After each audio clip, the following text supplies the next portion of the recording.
A quick reminder here, we did our daily videos for the trifecta, how to really actually see what's going on in the economy, to actually figure out what is happening and how to get a quick view, quick landscape of what's happening in the economy.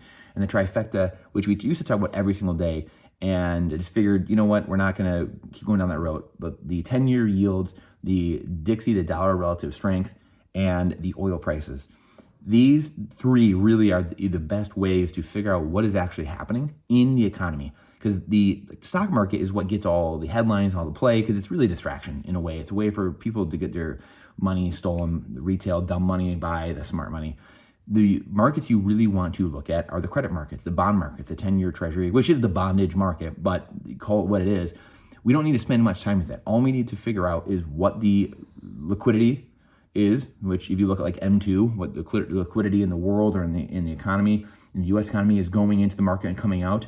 And then you look at some of the liquidity indicators, which are Bitcoin, is the price going up and down, gold and silver. Those are the kind of the three liquidity indicators, how much liquidity or how much cash is being printed and counterfeited into existence through the fractional reserve system and through the Treasury or the Fed.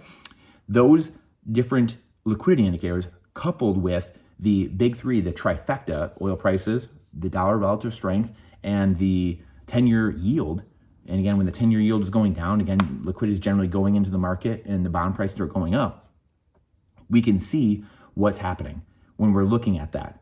The stock market is a derivative. Pretty much everything in the world happening is a derivative at this point. The financialization of the economy, which you've heard before, pretty much everything in the world is the derivative of the United States bond market. So that's where to look.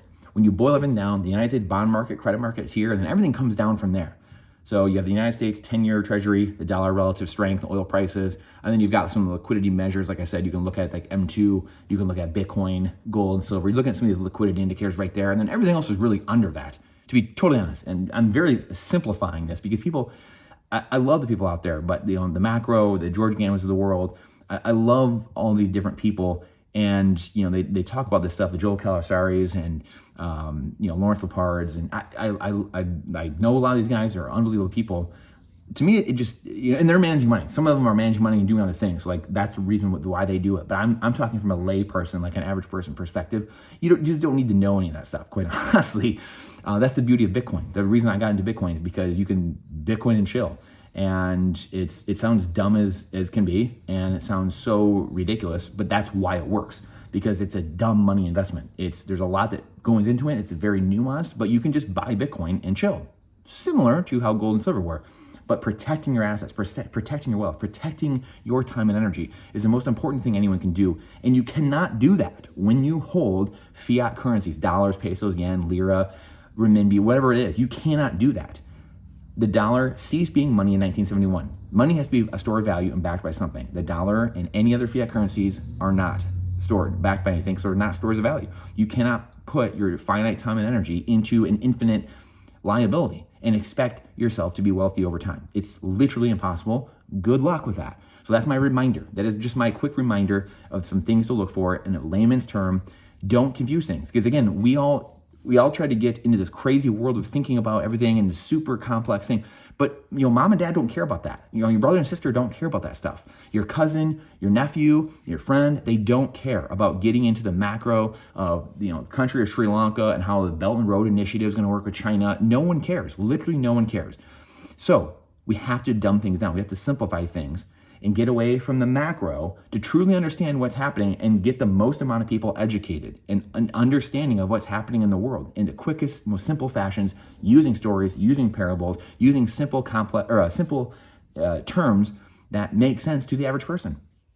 Otherwise, this road is going to be very, very difficult. So let me know what else would be good to simplify things. That's one of my big missions going forward, is how to simplify and really gamify learning in a way.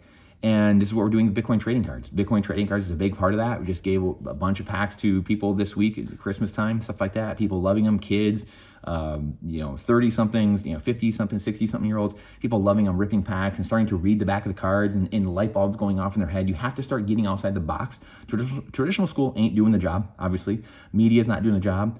Pop culture is not doing the job. So we have to start thinking outside the box and how are we going to better educate ourselves in a way that people want to learn nowadays. So we stop running into the same problems over and over again. And the average person can save money, save wealth over time, and become wealthier over time and not lose their livelihood, that they literally trade every single day of their life away from their family, their friends, their callings, their passions. So please share this out. Let me know what else you would add to this that people can simply track and start simply explaining things to other people. Please share it out. The algorithm hates truth, hates stuff like this.